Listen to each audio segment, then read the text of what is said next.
Anyone keeping up with games industry news knows deep down that cloud gaming will be a pretty big deal next generation. Microsoft is getting in on it, Sony's getting in on it, Nintendo Switch has already kind of been doing it with Switch, but when it comes to cloud gaming, all eyes right now are on tech company giant Google, who are making a huge push for a platform they are calling Stadia. This was first announced all the way back in March 2019 during GDC, and the vision they have for cloud gaming is, to say the least, pretty damn ambitious. Now, before GDC, we actually got a glimpse of what Google's going for here on October 2018, back when this was all known as Project Stream.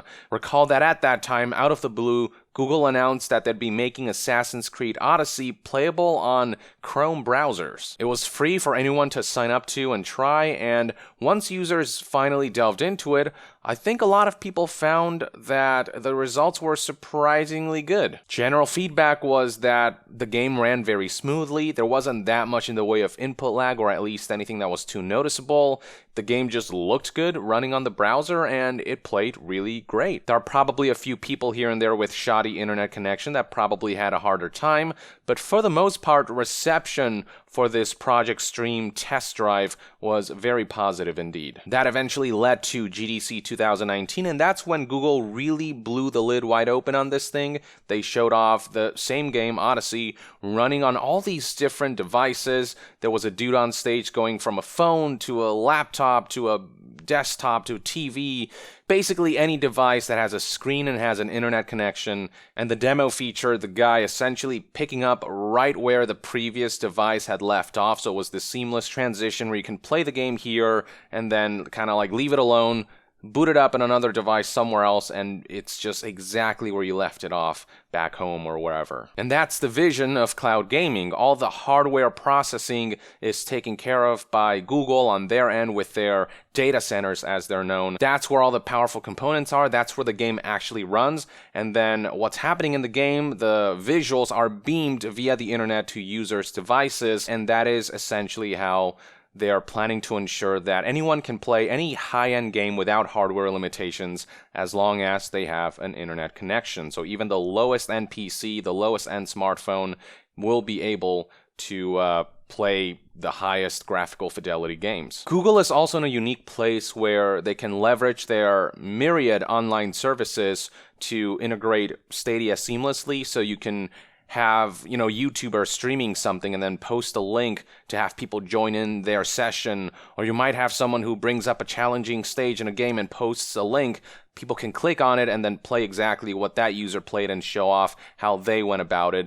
So there's just all kinds of different implementations with the web browser, with ads and links and stuff like that that allow you to directly dive into the game without much hassle at different points. Again, it's just a very ambitious vision that, if it comes to fruition, I think will definitely change the landscape of gaming as we know it. It's definitely gonna push things forward into the future in a way that we haven't imagined before. So that's what we knew before, but now fast forward to June 6, 2019, and we have got a few more details about the service itself. This was all information that was conveyed via a live stream called Stadia Connect, and they talked about things like the internet connection speed you need in order to play Stadia at certain resolutions. They talked about launch plans, pricing, some game reveals, and more. So let's start by talking about internet connection speed, which I think is the most important factor here from a technical standpoint. So according to that Stadia Connect live stream, they claim that you're going to need 10 megabits per second for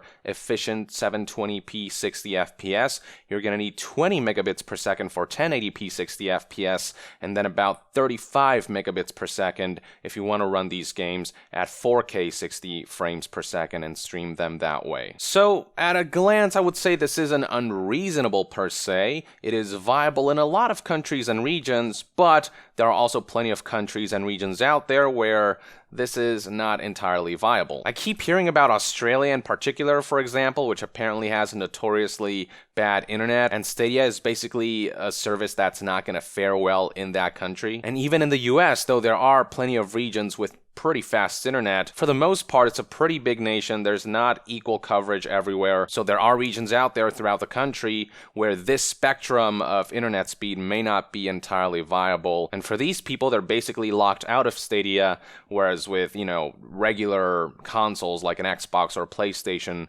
they can just buy that, play that without concern over their internet speed. And even if you do have average or above average internet speed, there's always the factor of living with multiple people, a lot of devices connecting to the router and whatnot, which splits up the download speeds and all that. You could see a scenario where Stadia hogs up all the data while everyone else gets slower speed, or vice versa. Everyone else is doing all these things, and then Stadia kind of chugs as a result. I think it's safe to say that whether Stadia thrives or not will entirely depend on how fast internet coverage catches up, how much the world sort of grows in terms of internet connection, speed, and regions that get high speeds. Now, there is some new technology on the horizon. 5G is obviously going to be a big deal for mobile. But even if you do increase the speed, there is the factor of internet data caps to consider. So a lot of services these days, they have a 1 terabyte cap. And PC Gamer noted how if you are playing a game at 4K 60 frames per second, which requires a constant 35 megabits per second internet speed,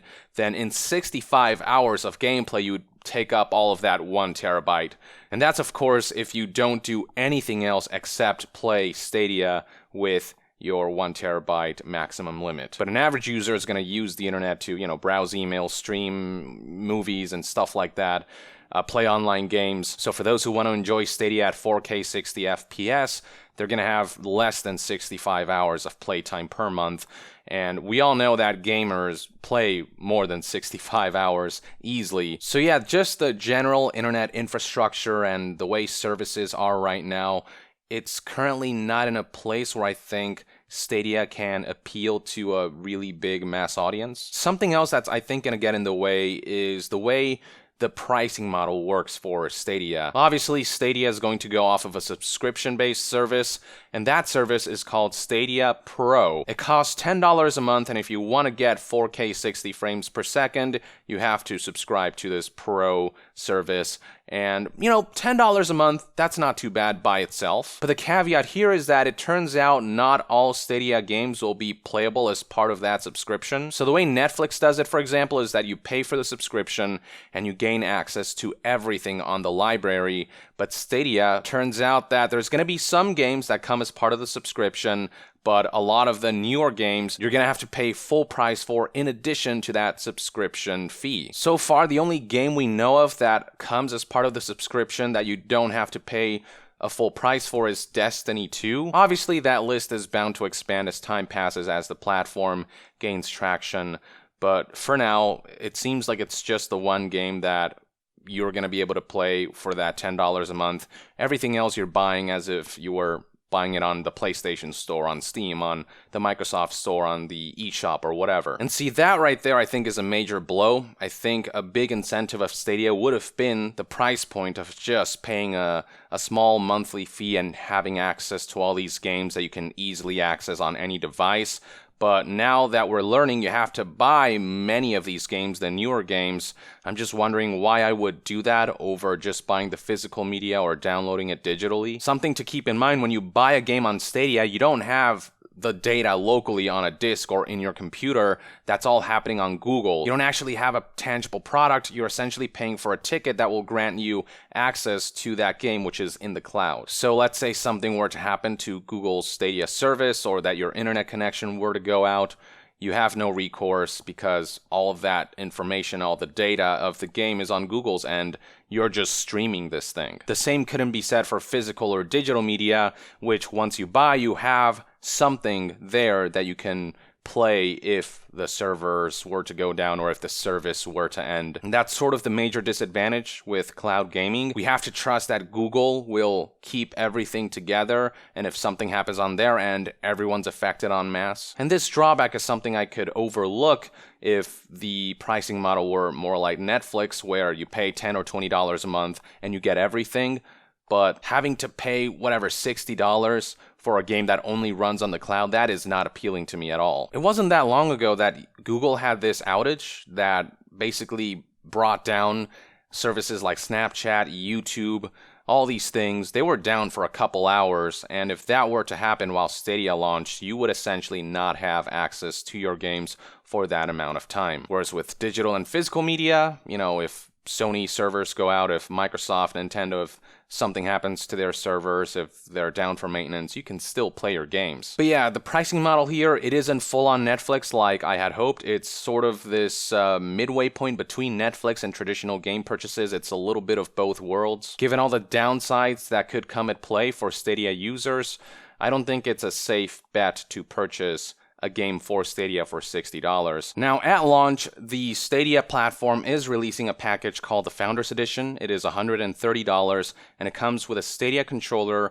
3-month subscription for Stadia Pro, a buddy pass to invite a friend, as well as this device called Chromecast Ultra that allows you to stream on your TV. Now, something to keep in mind is that if you want to play on Stadia at launch, you do have to get this Founders Edition. It's the only way to get early access to the service, but down the line, you're going to just be able to pay for the Stadia Pro $10 a month subscription, and you could use a controller of your choice, and you'll also be able to access the free version where you don't get any free games. You can just buy games on Stadia and have access to those. The Pro subscription is kind of like PlayStation Plus. It's just you regularly start getting free games added to the library and get access to those. Or it's also a bit like Xbox Game Pass. That library just keeps growing and you can access any of those games for a certain fee. But of course, with Xbox Game Pass, you download all those games locally. Whereas with Stadia, it's all happening in the cloud. It's all streaming. And then on top of Chromecast and Chrome, Stadia will also be supported by the Pixel smartphones, which Google produces. So at launch, things are a bit limited. It's just Chrome, Chromecast, and Pixel devices. But this is just the launch period. Google has promised that as time passes, the range of devices will expand and they'll try to get it out to basically everything, to as many services, platforms, devices, whatever as possible. But that's just something that's going to take some time to roll out. As for which games are coming to Stadia, there's a lot of companies that are already on board. Here's a list from website The Verge. You can read it for yourself. I won't go through the whole list. It's definitely a compelling list, but again, the fact that you'll probably have to pay full price for all of these in addition to the subscription, it makes this entire service much less enticing. On the other side of the fence, the prospect of being able to play these top-tier, high-fidelity games on any device just as long as you have a screen and an internet connection, that's very enticing. And that's sort of the thing you have to weigh, whether you personally think that the drawbacks Stadia will face, especially in this initial launch period, will outweigh the fact that if you subscribe to Stadia, you can play games without hardware consideration, without having to buy these expensive devices that can support these games or run these games. Whether you think the drawbacks are worth being able to take any game on any device, all these conveniences, the stuff like how you can click on links to access certain parts of the game, or click on links to play games with streamers who may post links to join a session. It's up to each consumer to weigh the pros and cons. There are definitely a lot of both, and see what suits their own needs. For my part, I think that right here, right now, as we currently stand, the world is not ready for Stadia quite yet. But when the world catches up, which I think will happen a few years down the line, Stadia, I think, could definitely be a major contender. I do think that over the next few years, internet speed and coverage needs to catch up. I think Stadia's pricing model needs to be rethought. I think it should just be a subscription fee without having to pay anything extra for new games that come out. Those should already be part of the subscription package. As for things that I'll never get over, I just don't like the notion of having to be always online. It requires that you have an internet connection, and if that goes down, I want to still be able to play my games. And there's also me having to trust that Google will 100% maintain their servers and that nothing will ever go wrong. But things can always go wrong. I'll remind you again that not long ago there was that outage that rendered a lot of Google services useless for a couple hours. I should also note that Google does have a pattern of underestimating the scale of certain projects, so they'll go for it and then things will not go as planned and they'll just abandon it prematurely. And so if that were to happen with Google Stadia, that'd be a huge blow for early adopters who might have purchased games on the service. Also, until internet service providers increase the data cap from 1 terabyte to a lot more, I don't think Stadia will be viable for a lot of people. If they want to play 4K without having to compromise the internet cap, then they'll go for, some of these next generation consoles that are coming out, the next PlayStation, the next Xbox.